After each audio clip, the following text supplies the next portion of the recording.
On July 14, 1996, in the college town of Hiram, Ohio, over 100 Cleveland Browns alumni, middle-aged and more, attended an emotional reunion.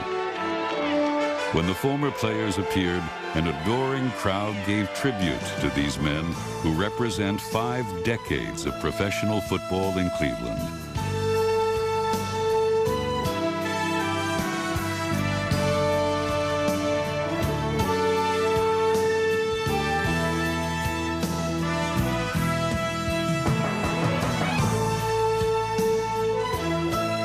Let me take just a minute of your time and say that I'm a Cleveland Brown.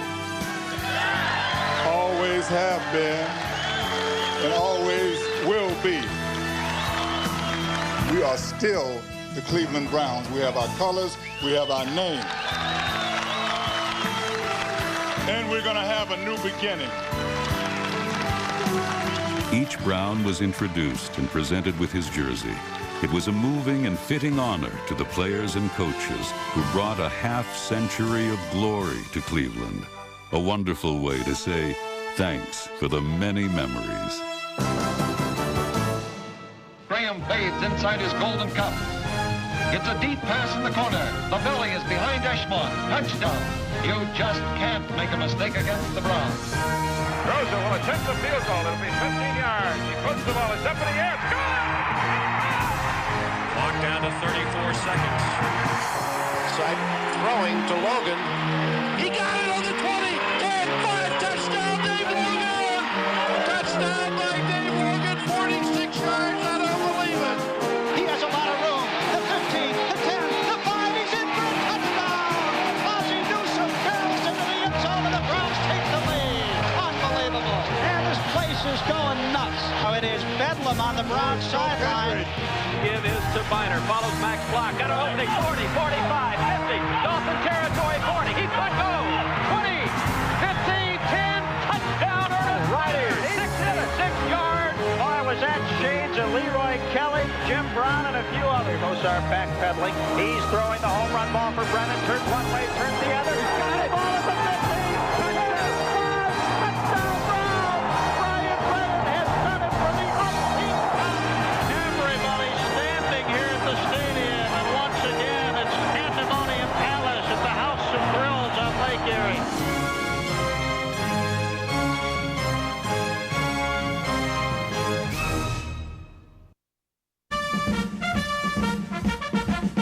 The birth of the Browns occurred in the aftermath of the Second World War.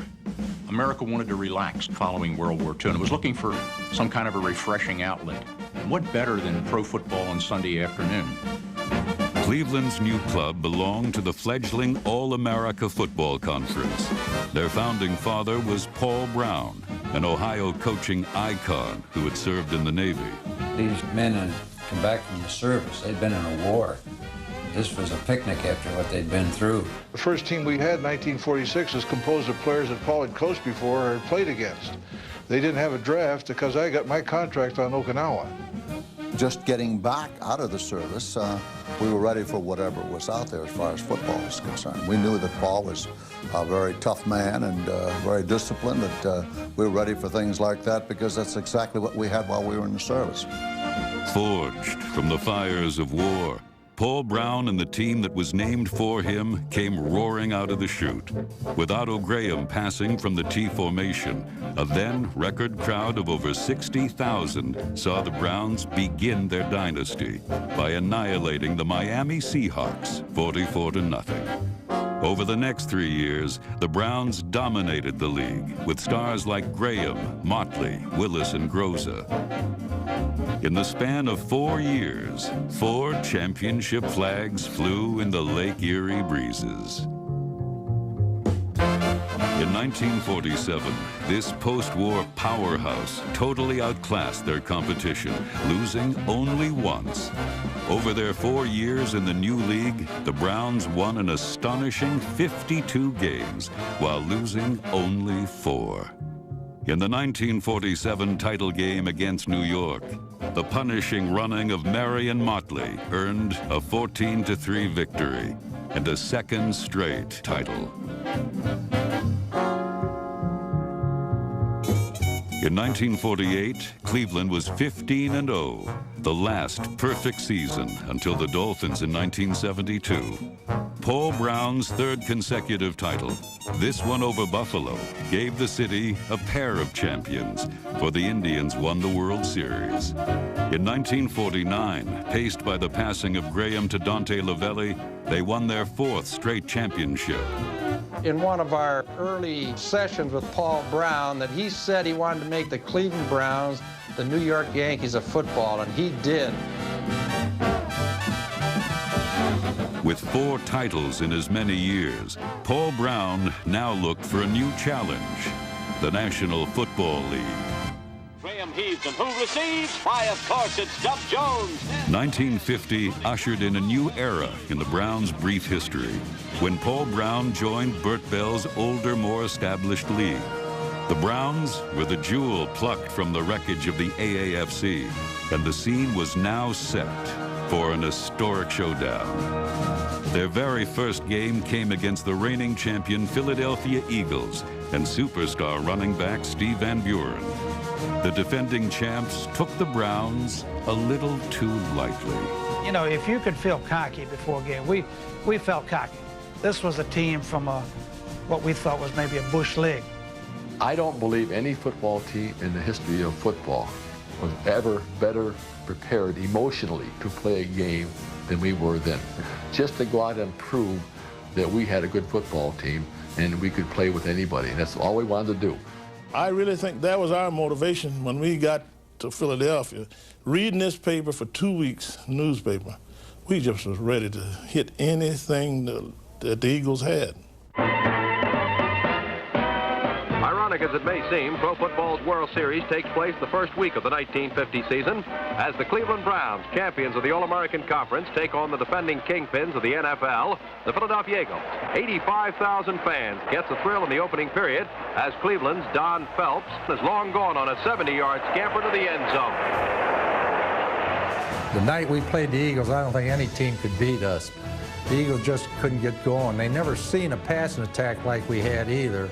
And that game changed the defensive strategies throughout the whole league.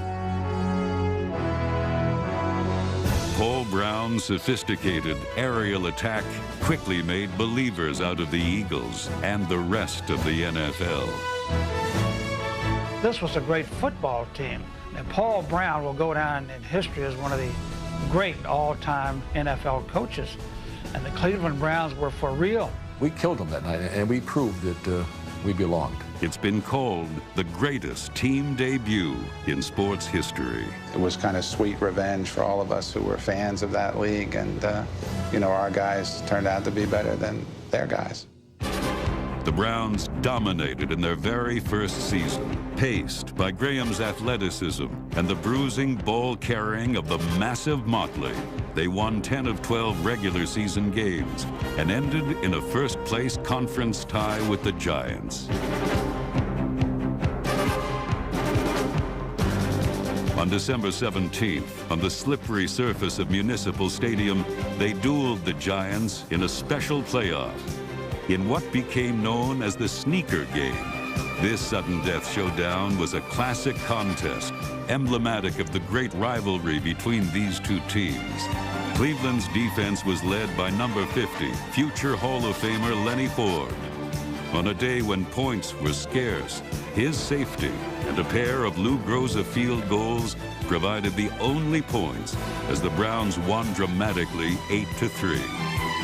The game made Lou the Toe a household name and propelled the Browns into the NFL championship against the Rams. Otto Graham threw 4 picture-perfect touchdown strikes, 2 to his favorite target, Dante Lavelli, number 56.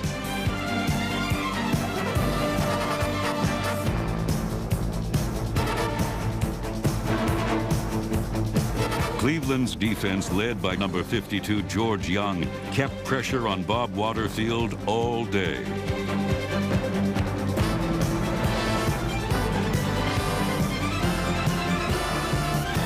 But with less than 2 minutes to play, the Browns trailed. Here, Graham completed 3 clutch passes, the last to number 90 Rex Baumgartner that stopped the clock. It set the stage for Lou Groza's most famous field goal. 20 seconds to play now remain. Time for one more play with the Browns' reputation of being the best in football hinging on the outcome. Groza's field goal try was successful, and the Browns have entered another championship, this one a cherished conquest in the National Football League. The Browns fans demonstrate plenty of enthusiasm for professional football. It was a joyful Christmas Eve for the Browns, and 10 points in the last quarter made it a 30-28 victory. No longer the new kid on the block, the Cleveland Browns had proved convincingly that they belonged.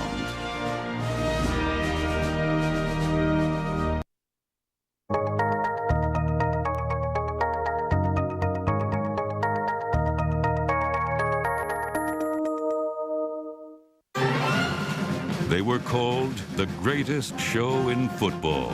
And through the early 50s, the Browns indeed lived up to that lofty billing with an explosive offense that could score from anywhere on the field. Their names were Gatsky, Gibran, Groza, Remkus, Sandusky, Speedy, and Renfro. On defense, they were Agassi, Adamle, Kissel, James, Thompson, Lahr, Kunz, Lewis, Michaels, Gain, Colo, Willis, and Len Ford. They won often and in many different ways, as Paul Brown's system became the standard of excellence in the NFL. In both the seasons of 1951 and 53, Cleveland lost only once. The Browns won 3 consecutive Eastern Conference titles, but they weren't winning championship games. They suffered 3 straight title defeats to the Rams in the Coliseum in 51 and narrow back-to-back losses to the Lions in 52 and 53. The pinnacle of the 3-year span came in 1951. An amazing 6-touchdown performance by halfback Dub Jones. There was no design to put the ball in my hands. It just happened to be one of those days where I touched the ball and things happened. The man who's been running wild all afternoon, Dub Jones, swings wide to his left, falls in behind some beautiful downfield blocking, rollicks into the Bear lair. After 5 touchdowns, Blanton Collier was in the press box, and he relayed down and said, listen, Dub Jones just likes 1 touchdown, tying Ernie Neville's record. Well, this is unheard of for Paul Brown, but he walked over to me and he said, if we get the ball again, what do you want to do? I said, well, I want to do this. Cleveland ball at midfield. Then Graham heaves, and who receives? Why, of course, it's that one-man scoring whirlwind, Dub Jones, taking it in stride and racking up his 6th touchdown. In 1954, Cleveland dedicated its season to winning their conference and avenging the team's recent title game defeats. For the 3rd straight year, they would meet the Lions in the championship. The World's Championship of Professional Football matches the defending title holders, the Detroit Lions, against the Eastern Conference kingpins, the Cleveland Browns. December 26, 1954, is a surprisingly mild and sunny day as some 44,000 fans filed through the turnstiles of Cleveland's Municipal Stadium to witness football's World Series. It was one of those days where everything we did turned to gold. Automatic Otto was on target all afternoon. His touchdown pass to Ray Renfro was the opening salvo in an attack that piled up 56 points. Perennial antagonists Bobby Lane and Buddy Parker were held to just 1 touchdown, thanks to Cleveland's hard-hitting defense. The ancestral predecessors to the dog pound howled in delight as Graham finished with 6 touchdowns, 3 in the ground, 3 through the air, for the greatest performance of his fabled career. The Browns had decisively broken the Lions' jinx, and once again were the world champions of professional football.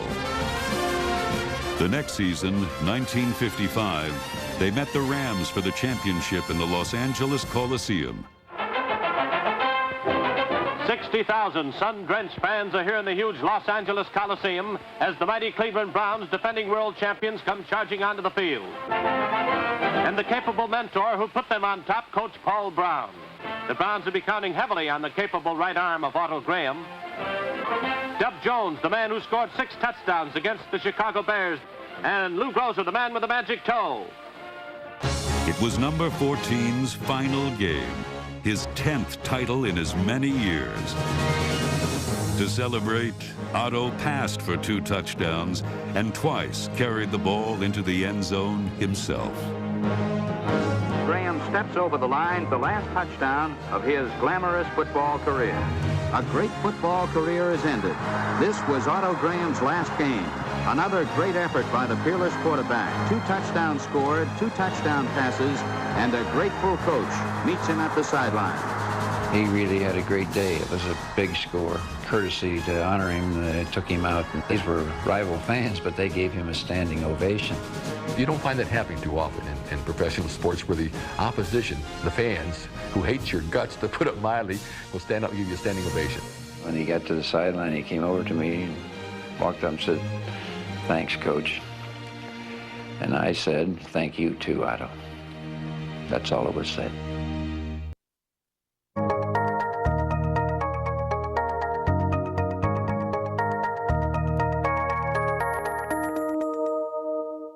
Otto and I are the only 2 guys that started 10 straight championship games. That's quite a feat, and when we were playing, we never thought anybody could beat us. We're the New York Yankees of football. We don't lose. But the season following Graham's retirement, the Browns did lose, winning only 5 times. It was the first losing season in franchise history. Well, I don't think we ever fully recovered from Graham's loss. I think it was the fact that the old timers that started with Paul in '46 were in their swan song years, and as a result, it was very difficult to replace them with the quality players you need to win another championship. We did get in trouble because Ratterman took over as the starting quarterback. In the very first game, he ends up getting a small bone broken in his leg, and that shelved him for the rest of the season. The search for Otto's successor included Tommy O'Connell, number 15, and an All-American from Purdue named Lenny Dawson, who the Browns desperately wanted in the 1957 draft.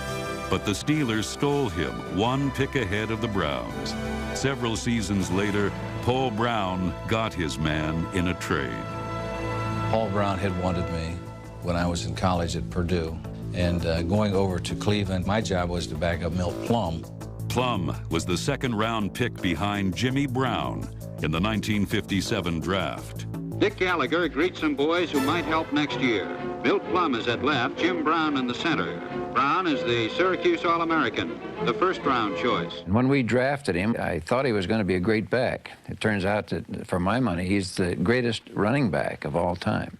With young Jim Brown at fullback, Cleveland won the conference crown, but could manage only 2 touchdowns in the 1957 championship game. In 1958, in the season finale, the Browns met the Giants in frozen Yankee Stadium in another classic battle. With the score tied at 10 late in the 4th quarter, Pat Summerall's field goal through swirling snow gave the home team a controversial victory that left the Giants and Browns tied for the conference crown. 1 week later, New York won the playoff. It would be the last for the team under Paul Brown, despite the unparalleled presence of 2 Hall of Fame runners side by side in the same backfield, the incomparable Jim Brown and number 49, spectacular Bobby Mitchell. In 1959 and 60, the Browns under Paul Brown had mediocre seasons. Then, in 1961, a New York advertising executive, Arthur B. Modell, purchased the team, and the Paul Brown era entered its final phase. Their personalities were just conflict, and I think everybody that knew Paul Brown at that time knew that they were on a collision course. It was obvious that there was going to be some conflict between the way Paul ran the ball club and the way Art planned to run the ball club. Paul had run it for so many years, now all of a sudden Paul had a boss, and it just didn't work. In January of 1963, the new owner made the decision that shocked all of pro football. It echoed a statement he made when he first bought the team. There's no rah-rah in professional football. It's a cold, hard, commercial game. At the end of Paul's career, when he became too conservative, we felt that he needed to make changes. So the players were united against him to have him open up the offense and do things that were more innovative. In his waning years that he might have got into a little bit of a rut, everybody was catching up with him. Blanton Collier, the man Modell chose, was a natural-born teacher with a different approach than the legend he replaced. Blanton was more of a human being as far as dealing with the human feelings of players and their emotions. And what he did is he gave us a free hand. He was just totally different than Paul Brown. Whereas Paul Brown would say, do it because I say do it, Blanton Collier treated you like a man. He treated you with respect. In Collier's debut, his team responded with a newfound flair for the unusual, and Jim Brown enjoyed his most productive season. The Browns won 10 of 14 games on the wings of an awesome offensive juggernaut. We had the quick strike ability in which I could go deep at any time, and we had the consistency with Gary Collins in putting the ball in the end zone. We really had an awesome offense. In 1964, the Browns again won 10 games. They included a season-ending 52-20 dismantling of the arch-rival Giants. Modell's faith in Collier had been vindicated. The reward was a shot at the seemingly invincible and overwhelmingly favored Colts in the NFL championship game. In that championship game against Baltimore, there wasn't anybody in the whole country that picked us to win except for Chuck Heaton, who was our writer. Everybody was picking us to lose by 3 or 4 touchdowns. We had become impassioned to play that ball game against Baltimore because really the press and everyone else got us up because they told us we didn't have a ghost of a chance. So we were ready. The Colts discovered just how ready when Johnny Unitas, the NFL's best quarterback, was completely shut down. A scoreless tie was broken in the second half when Cleveland's vaunted offense took control of the game. Unsurprisingly, the spark was ignited by the great Jim Brown, who reeled off a run of 46 yards. Blanton's boys had the Colts on their heels. Here, cerebral Frank Ryan stepped up and placed 3 perfectly thrown touchdown passes into the sure hands of number 86, Gary Collins.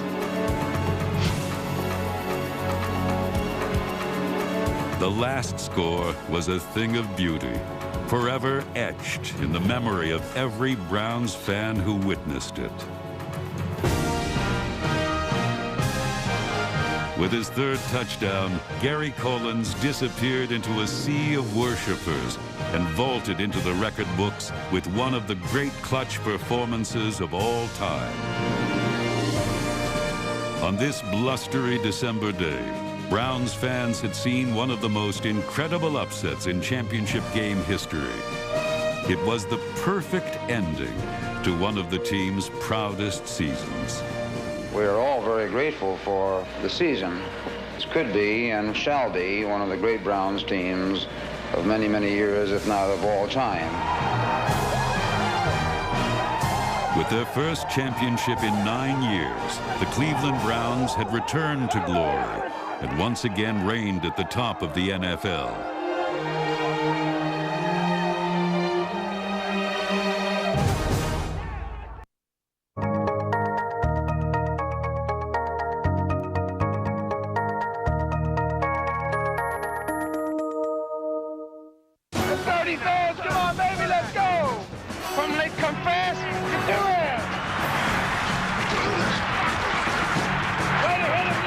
In 1965, the Browns defended their crown with defense, the pinpoint passing of Ryan, and their unstoppable sweep, with guards John Wooten and Gene Hickerson leading Jim Brown. The team won 11 of 14, and in the championship game in Green Bay took an early lead on Frank Ryan's touchdown toss to Gary Collins.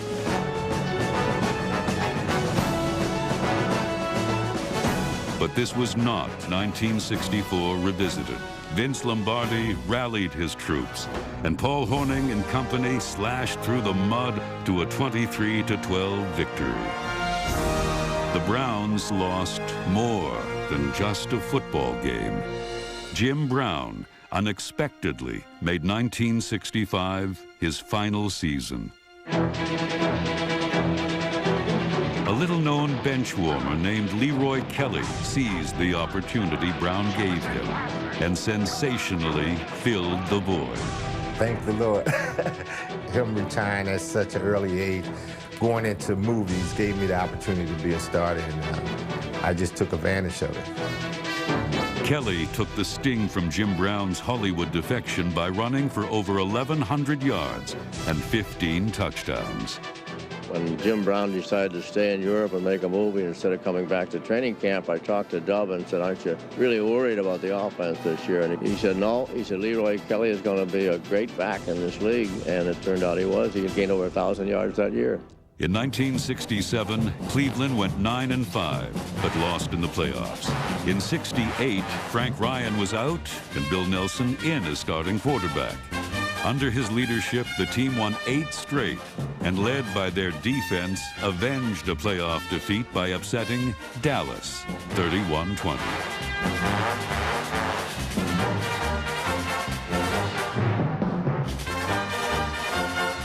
Cleveland played in 2 consecutive championships in 1968 and '69, but lost them both. In 1970, the team moved to Paul Brown's neighborhood, the AFC Central, and a new hard-hitting rivalry with the Bengals began.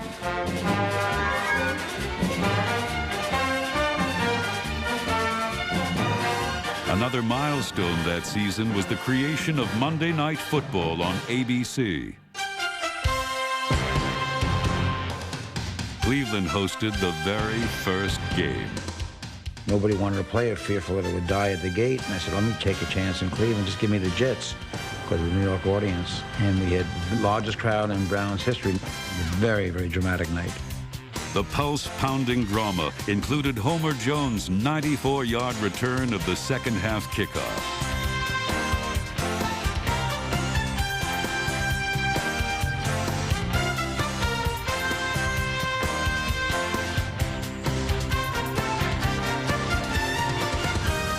In a game in which the stellar attraction was Joe Namath, the biggest play was a game-saving interception by linebacker Billy Andrews. A stadium record 85,703 and a national television audience of millions witnessed Andrews' greatest moment. Playing against Joe Namath was a great treat for me, you know, and then to take the pass, pick it up, and run it in for a touchdown on Monday Night Football had a tremendous meaning to me. 1970 was notable for another reason. By then, Bill Nelson's surgically scarred knees were an obvious liability. The front office daringly pulled the trigger on a deal that allowed them to draft quarterback Mike Phipps to understudy Nelson. But the price paid was high. Paul Warfield was poetry in motion.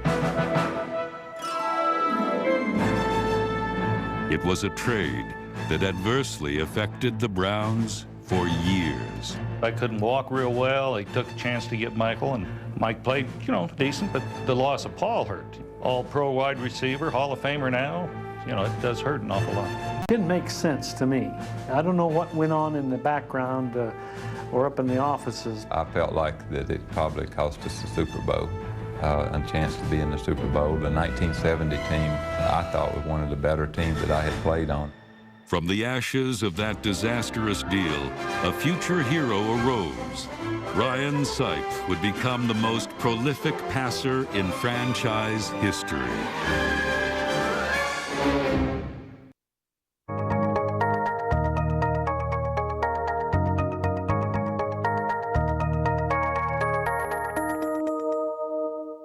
Let's do what we're capable of doing.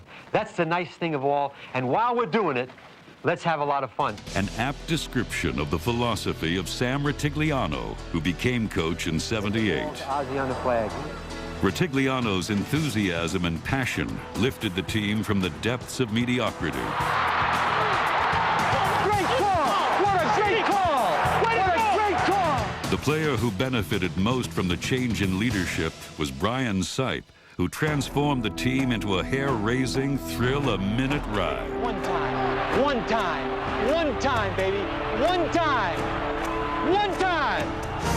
52 seconds to play. Oh, Lordy. Nothing is easy, is it? Sipe back to throw. He throws in the end zone. It is a touchdown! Touchdown! Cleveland with 52 seconds left. It's Reggie Rucker. Sipe to throw. To Newsome, man. Touchdown! He got it in the corner of the end zone! The Browns have come from behind in one of the real thrilling football games you'll ever see.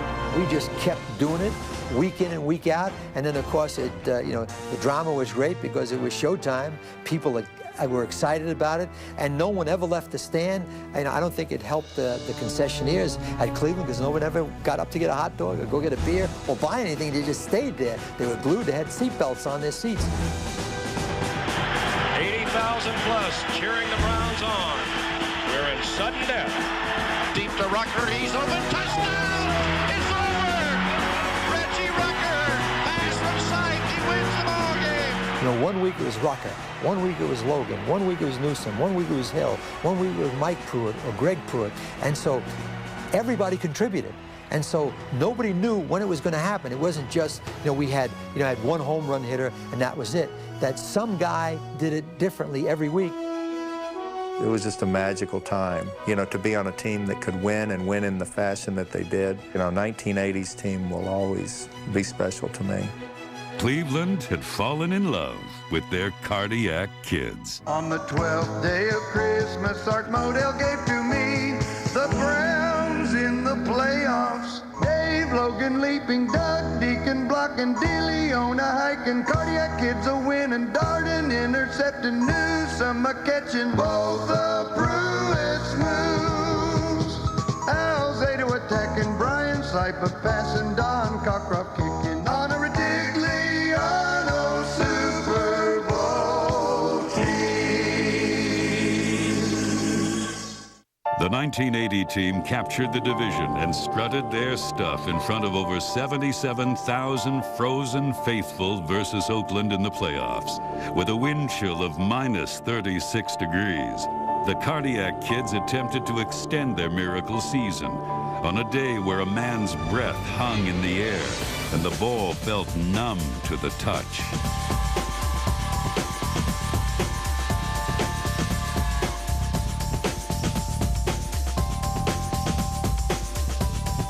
Not surprisingly, the offenses faltered on this frigid afternoon, and the Browns had to rely on Ron Bolton's interception to reach the end zone.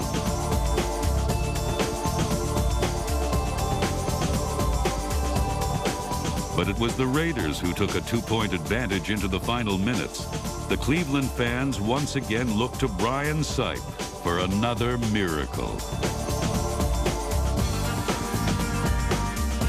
Time and time again throughout the year, Sipe had wrestled success from impending doom, but no regular season comeback had the urgency of this fabled playoff battle. With 49 seconds remaining, the call was Red Right 88, a play indelibly burned in the memories of Cleveland fans.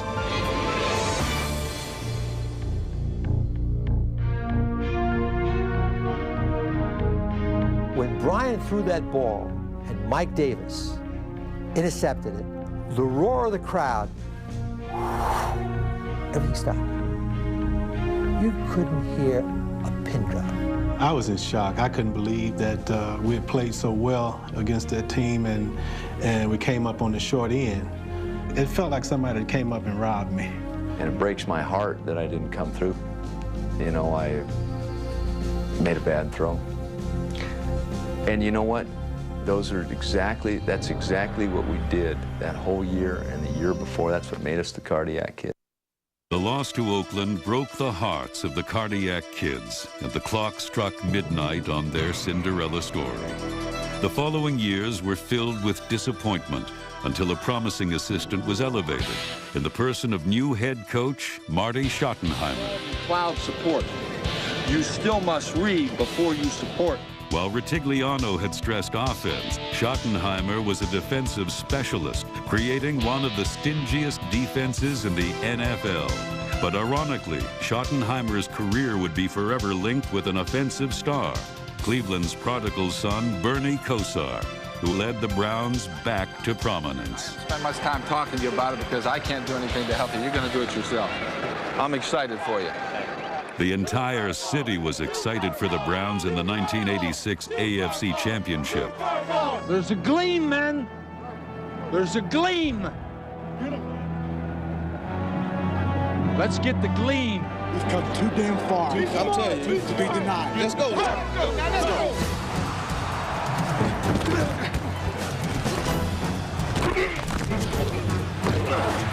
Ocean Weathers lined up on the right side. Kosar to throw. Swings it out. Fonto has it at the 5. One man to beat. What a hits move. the end zone for a touchdown. Herman Fonto pulled the trigger. What a deceptive move for a Brown score. Victory was theirs, and only a legendary drive could possibly defeat them.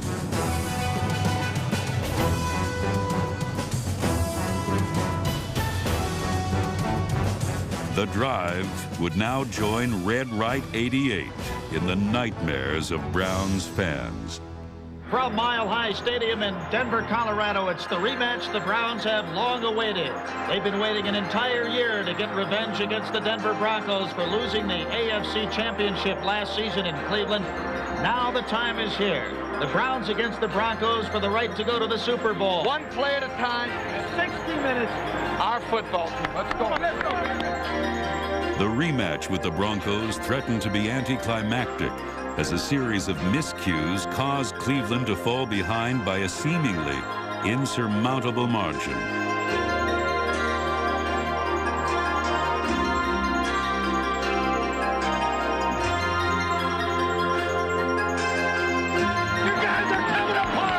But the Browns demonstrated a resolve characteristic of their franchise, a refusal to quit when quitting would be easy, a will to win so strong that it overcomes any adversity. Kosar audibilizing at the line of scrimmage.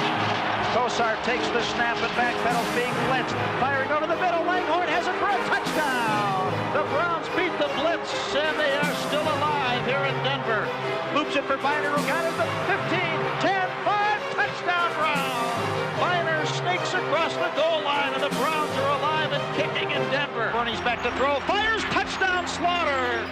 The Browns had risen from the dead to cut the deficit to 5. And as twilight fell, the team poised to exorcise their playoff demons. Hands off the Biner on a draw. Biner inside the 5 to the 4 to the 3 to the 2. He fumbles the football, and the Broncos have it. Cleveland had again stood on the brink of greatness, unable to cross over. In 1989, coach Bud Carson brought the team to Denver for yet another championship game, offering the Browns the final opportunity to avenge the 2 disastrous defeats.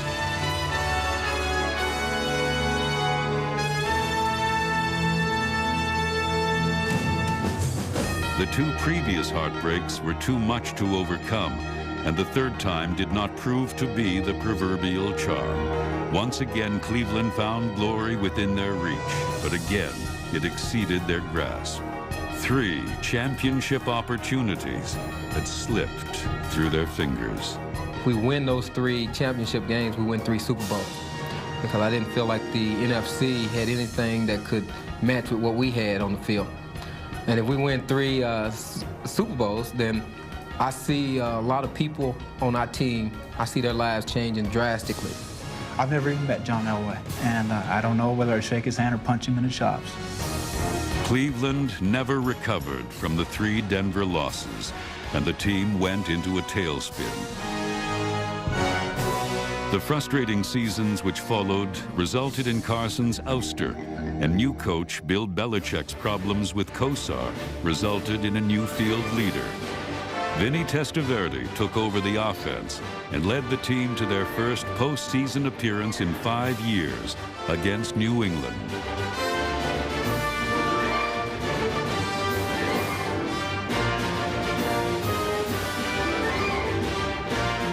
Handoff is to Leroy Hoard. He cuts it 5. Touchdown, Browns! Leroy Hoard into the end zone. Vinny looking, end zone. Now rushed right. Has a man open in the end zone. Throws. Touchdown, Browns. Mark Carrier. 5 yards from Testaverde. And the Browns have... Cleveland beat the Patriots, but the following week lost to the Steelers. Yet that defeat paled in comparison to what followed. In 1995, the curtain fell on this storied franchise. Name programs, souvenir football programs, final edition. Cleveland Browns final edition programs. 26 years season's ticket holder. I'm going to cut my seat out. 26 years, man. Sad day. Sad day. It began September 6, 1946, and the Cleveland Browns era, as we know it, comes to an end today in this, the 51st Battle of Ohio between the Browns and the Bengals. Last game in the stadium. Got to show a good performance. Finishing off on a positive note. Vinny going to put it up. He's looking, has time, throws, end zone, McCardle, touchdown, Cleveland Browns, 16 yards. What transpired during the game was less meaningful than what happened after it, as the final moments of the Browns in Cleveland dwindled down to a precious few. This is quite a scene as the players continue to walk up in front of the dog pound. They just want to hold on to the memories, see some of the players for the final time. They just want to sit and stay warm in the memories of so many years. I mean, it was really emotional. They knew how special the Browns were to the fans and to the city. Our relationship with our fans really made our team special, and it created a bond with the fans and with each other. People just knew you. If you played for the Browns, they knew who you were. And so it was like family. When you go down there and you could look up in the dog pound, look up in the stand, you see people that you've seen on the street. I felt there was a lot of pride in the organization. You were treated like a gentleman and you were respected. You feel strong, you feel good. You put your chest out that you were a member of the Cleveland Browns. We won many a game just because we were the Cleveland Browns. Just going through the tunnel and, going out in the field, these goosebumps. I'm going to walk on the same field as Marion Motley and Jim Brown and be a part of that franchise, Lou Groza, Dante Livella. I'm going to be a part of that history. When we play, we could hear the ghost of Jim Brown and Leroy Kelly and all the great players that come through and wore the same colors and played on the same field and sat on the same sideline. Marion Motley, Otto Graham, they were my idols. The spirit of winning that was established originally under Paul Brown is unprecedented, and it's just continued on. I think the tradition will continue because this is a cradle of football. We just need a team to rally around. In 1999, the team will return in a new stadium when the proud tradition and rich history of the Cleveland Browns will resume.